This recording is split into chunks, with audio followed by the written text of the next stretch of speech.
Let's talk in excruciating detail about how the contemporary Japanese writing system works. The inspiration for this video is that I made a video a while back on why Japanese people sometimes don't follow the rules or guidelines for the use of hiragana, katakana, kanji, etc. in Japanese, and I got questions like, why didn't you talk about this, or why didn't you talk about that? And a lot of the time the reason was because that's normal stuff, that's stuff that's supposed to happen, which made me realize that a lot of people might not know the nitty-gritty of how you're actually supposed to use all the different Japanese scripts. And I'm not trying to cast shade here. This stuff isn't really detailed in textbooks. Most of them just give kind of a base definition, and I'm not throwing shade there either, actually. A lot of what I'm going to tell you in this video is not useful at the very, very introductory level. But the problem is, it's never revisited again, so people leave years of Japanese study without knowing these kind of norms. So maybe with this video, I can fill a gap. Start actually with hiragana. Hiragana is a mostly phonetic script. Wikipedia, correct yourself. Mostly, right there, cite me, wherein each character represents what we call in linguistics a mora. These are syllable-like units, which are actually very important within just understanding how Japanese people approach language in a lot of ways. So you've probably heard, for instance, the haiku are 575 syllables. In reality, they're 575 mora, and this difference can be important. For instance, no matter how you say it, either Tokyo or Tokyo, that is 2 to 3 syllables in English. However, in Japanese, while just being 2 syllables, to-kyo, that would be 4 mora, to-u-kyo-u. Basically, every large hiragana, more or less, is a mora. And this influences how Japanese people think about the Japanese language. If I'm explaining Japanese grammar rules, like how to make the negative plain form of an u verb, in English I might be able to say something, or it might even make more sense to say something, like you take the final sound of the verb, which ends in u, and then you change it to a. For instance, kaku becomes kaka, and then we add nai.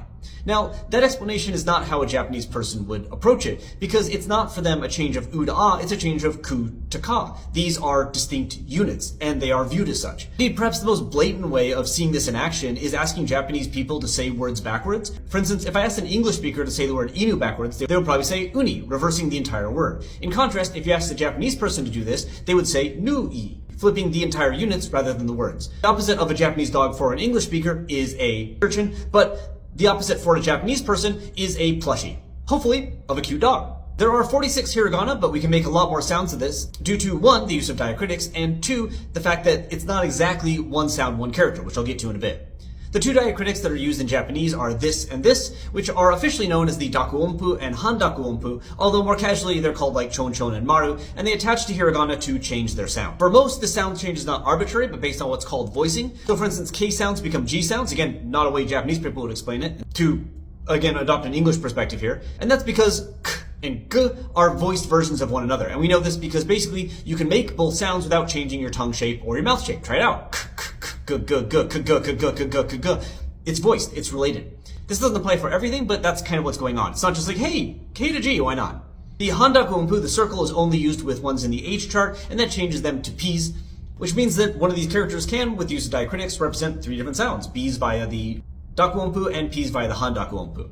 And that's great because it means less characters to learn, right? Additional sounds can be then made by taking ya, you, or yo. It used to be yi and ye, but they got deleted, or should I say yi-ted, out of the language when they just stopped being used. Except in like, ye old-timey fonts and stuff like that. And these can be shrunk down and attached to hiragana ending in e, except for e itself, to create what are called glides. So in this case, the small character deletes the sound that is attached to the big character. So for instance, ki plus a small ya, you, or yo becomes kya, kyu, or kyo. Also, the issue of mostly phonetic I mentioned earlier. Some hiragana can represent multiple sounds. For instance, this one here is most normally read as ha when spelling a word, but it also represents a particle wa, and this actually affects some spelling. Like I get a lot of emails from beginner students where they spell konnichiwa like this, which is something you will see online, but in actuality it should be spelled with ha instead. This spelling versus particle use also exists for this, which is normally he, but is often pronounced e when being a particle. And this is often represented as just n, but can make an n sound or an sound. It's actually a nasal, and some people say it can make 7 distinct sounds.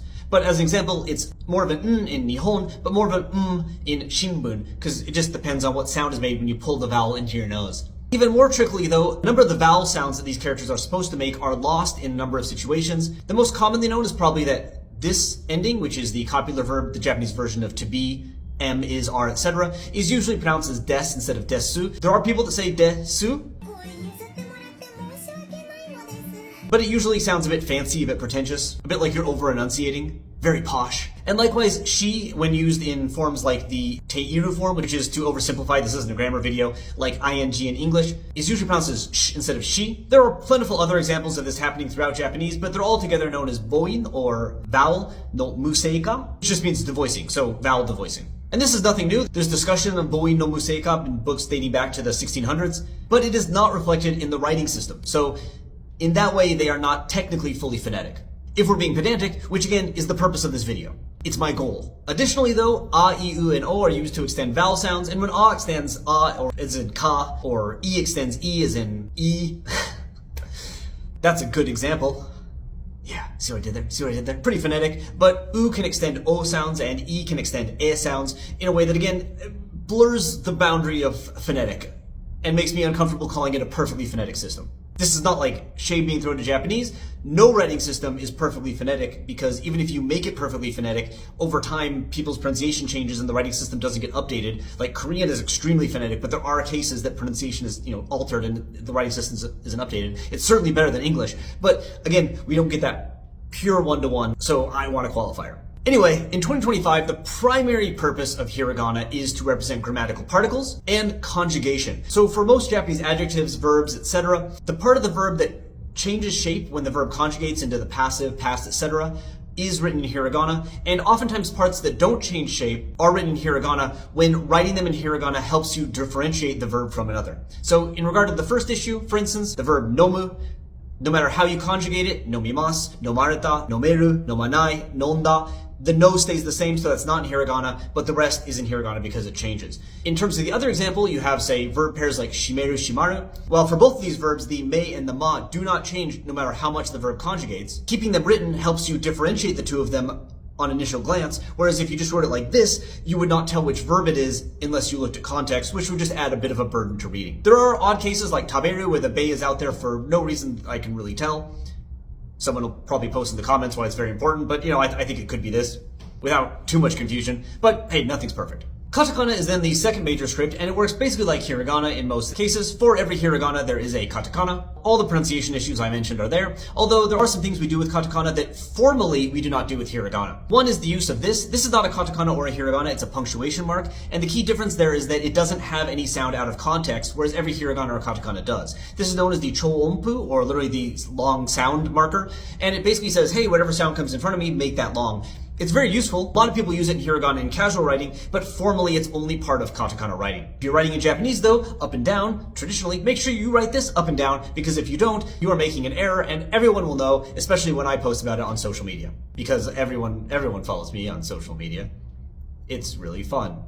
As for the major uses of katakana, the number one is the representation of Japanese loanwords. Although, as I've complained about in this video, this is an arbitrary term that is basically used to mean words from Western contexts, and even then not absolutely. For instance, words from Chinese are generally not written in katakana, but there are exceptions, ramen being the big one. And there are words like tobacco or tempura, which come from Portuguese, but are now usually written in hiragana or kanji because Japanese people have decided that, yeah, they're Japanese enough. That said, there's no question that the majority of terms from non-Chinese and non-Japanese languages are written in katakana, and so that is the primary use of the script. Do note that this use is less than 100 years old though, arguably. If you go back to the pre-war period, especially the 1800s, it was actually katakana that had the role of hiragana, but nowadays it is very, very established. There are then roles that are shared between katakana and hiragana, and it kind of depends on what word is being used to figure out which one is going to be there, or sometimes just even author preference. For instance, both can be used to replace kanji that are seen as difficult for whatever reason. Katakana is particularly used when the word in discussion is an animal term or a scientific term. For instance, tokage, or lizard, does have kanji, but they're not on the list of kanji approved by the government, and so katakana representations are much more common. Indeed, for instance, the Wikipedia article in Japanese on lizards uses katakana for the main and kanji later.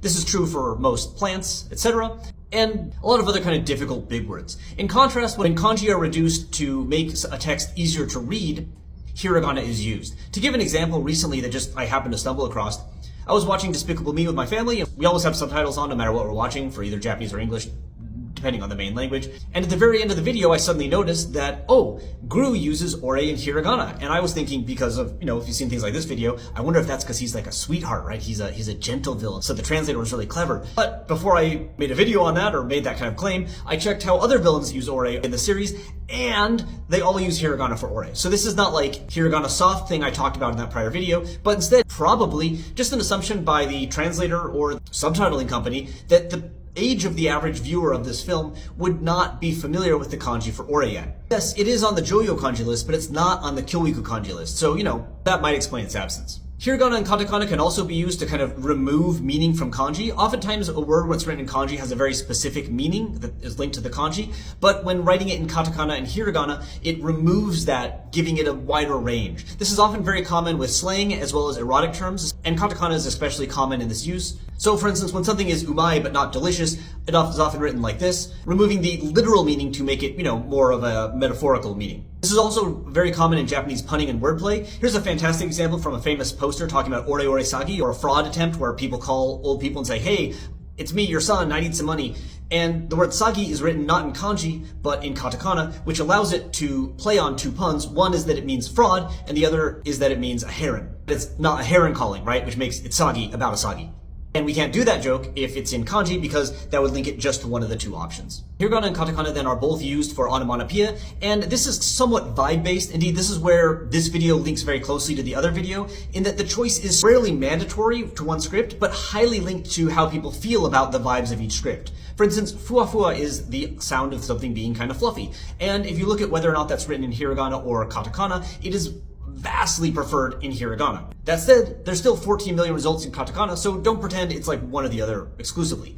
On the other hand, goro is the sound of something rumbling, which is more katakana-y vibe, right? So unsurprisingly, we have a lot more katakana results than hiragana results, although again, we're still in the millions for both, so both happen quite a lot. And you shouldn't be shocked to see one or the other. So this brings us to kanji, which the first issue is how to define what kanji are. Generally speaking, people go with the definition of logograph, which I guess I'm fine with. I don't honestly love it, but it's better than ideograph, which they are absolutely not, and it would be really great if major news organizations in the English language would stop calling them this. Some of them spawn from ideographs, but they are not ideographs, and the key reason why is that every kanji, indeed this is required to be a kanji, has both meaning and sound linked to them. And this is important, and this is why I don't like the ideogram term either. They can be used for either of these, not both necessarily at the same time. My personal favorite term to describe what a kanji is a morphosyllabic character, as suggested by the scholar Matsunaga back in 1996. But I get why this didn't take off. Obviously, it's useless in casual conversation if someone goes, hey, what are kanji? Like, could you define them? It's like, oh, it's a morphosyllabic character. No one's gonna be like, oh, thank you, I understand that. That was helpful. But I'm kind of disappointed it hasn't appeared in academia at all. But I like it because it has morpho, that represents morphology, meaning, etc., and phonetic in the same word, representing that meaning and sound base, without demanding that the kanji do them at the same time. Anyway, generally speaking, I guess the most normative is that kanji will have one reading known as a kun reading and one reading known as an on reading, and the former comes from Japanese, whereas the latter comes from a variety of a language now spoken in China. There are a number of readings that have come from a number of what would be distinct dialects at the current moment. No time to go into the history, but this book is a great overview if you want to check it out. While this is kind of the norm, in reality, only a few hundred out of the 2,000 or so kanji you need to read and write normal Japanese have this 1-1 pattern, with many only having one reading at all, and others having over 12, split across both categories. To give a simple example of this in action, this kanji here means water, and can be read as sui, the onyomi, or mizu, the kunyomi. Generally speaking, not always, but generally speaking, the kunyomi is activated when the word is on its own. So for instance here, we have umi no mizu, the sea's water, both being on their own, both having kun reading. Whereas if they're put together, you get kaisui, both characters using their own reading to mean seawater. When you have a word like suimin though, which has the sui sound, you can't use water for it because it doesn't have the meaning of sleep, which is what that word means. Hence, the meaning being relevant. That said, there are what is called ju bakoyomi, when the first kanji in a combination uses the on and the second uses the kun, with ju bako itself being an example of this, and yutoyomi, which is the opposite, when the first character uses the kunyomi and the second uses the onyomi, with again, yuto being an example of yutoyomi, which is cute. I like it. I like that. That's fun. In standard Japanese, in the official approved lists, maximum number of mora that a kanji can have is 5. You can see examples in words like this, but that is quite rare, with most having, more close to 1 to 4. Over all this talk about multiple readings, etc., is often mocked online by people who make terrible memes, and listed as a reason that Japanese is so hard, but in reality, none of this matters. Nothing I said matters, because in actual use, in using kanji to write Japanese, every kanji has one reading, and only one. That's it. People who say this kanji has too many readings, it's like saying this letter has too many sounds. Like, I guess in theory, but in reality, when used to write something, it has one sound, which is the sound it makes in context. Because ultimately, and this is key, kanji are subservient to the Japanese language. Yes, kanji and Chinese have vastly influenced Japanese, but when kanji are used to write Japanese, ultimately the sound they make is subservient to the Japanese language. You can't make a sound that doesn't make a word. So if you know Japanese, then you'll know what the reading is of the kanji, because you can't change the reading without making a word that doesn't make sense. This kanji is normally read as sake, but here it is sakaba. And why? Well, sakeba isn't a word. End of story. That's it. You're done. Nothing's confusing about that. If you're making these memes, stop and delete your account. And if you see these memes, block the accounts immediately. To be blunt, I honestly view this stuff as incredibly discouraging and bad for Japanese learners. I will say there are some side cases. This kanji here, for instance, is kind of Schrödinger's kanji. In theory, it can be read as uchi or ie, and it's never known until it's read out loud. In most cases, if you learn kanji not as abstract things that can just have these readings, but as things that are used to represent words and use them to write words, the number of readings they have is not a problem because they are representing words. And I would argue that it's better to have one kanji that's very flexible than, 12 plus different kanji that you have to learn. Anyway, as for general use, kanji are used for most nouns from Japanese and Chinese, as well as the stems, so the non-inflecting elements I mentioned earlier, of most adjectives, verbs, etc. Some adjectives and adverbs, just by norm, are written in hiragana instead, like taksan, for instance, can be written in kanji, but it's mostly in hiragana. So some of this is not official rules of the script, but just like the norms of what people have been doing. But you kind of get the hang of this as you spend time in Japan. One common thing I see early learners do is try to learn as many kanji as possible and then use them whenever they can, and that actually gives you the impression that you're kind of weird. Like, I get it, I love kanji too. Sometimes it's also important to love the person that you're writing to enough to make your sentences a bit easier to read. Major newspapers, publishers, etc. have a explicit rule that they list in their guides that in a case where a sentence has too much kanji, even if the kanji are used correctly, you can or even should switch to hiragana or katakana for something just to make it so the text is not dominated by kanji and a bit easier to read. This is considered official even though it doesn't apply to a specific word. It's more a contextual use that is allowed and recommended by people that, publish things for Japanese people to read. Additionally, though, and importantly, for the morphosyllabic thing I talked about earlier, there are cases where kanji are used for sound and their meaning is ignored, or used to represent sound that they're not quote-unquote supposed to represent. The former case is called Ateji, and this is basically using kanji like their kana. This can be done, for play, just for fun. Like, look, I can write my name as starving baby chicken, that's great. But there are well-recognized cases like writing sushi like this, whereas it's long life administration, and that's not some romantic sushi advertisement, it's just su and shi being used for their sound. In the inverse case, multiple kanji, usually two, represent a sequence of sounds that neither can represent of their own, so the kanji as a pair represent the sound rather than individuals. Think of it like P and H making an F sound in English. A P cannot be an F, an H cannot be an F, but together they can. This is known as jukujikun, and a very common example is just the word kyo today. This should be read as konnichi, indeed that's where konnichiwa comes from, but it's not read that way, and it's not that this is kyo and this is u, together they are kyo. Neither of them can represent either sound on their own. So they're being used for their meaning, today is nowadays, but the reading is being applied arbitrarily on top of them, but since it's been established, since people have been doing it for long enough, it's now okay, and that's fine. Historically, there are even cases of jukujikun where there are more kanji than sounds represented by the kanji, but none of these are currently officially allowed today. When the jukujikun is not established, it's called a gikun. This is extremely common in manga, often to provide definitions or alternate readings. I guess in theory, all jukujikun start out as gikun, but that's too much of a thought experiment for this video, really. I do hope that in this video I made it clear that I don't think anything going on here is actually that complicated or strange. While the Japanese language is in the abstract very, very complex, it is extremely well suited to writing Japanese. Ultimately then, this video is long enough, so I'll just end it there. Those are the major scripts, that's how they're used normally, and that's this kind of variation that you can see without being weird variation like I talked about in this video.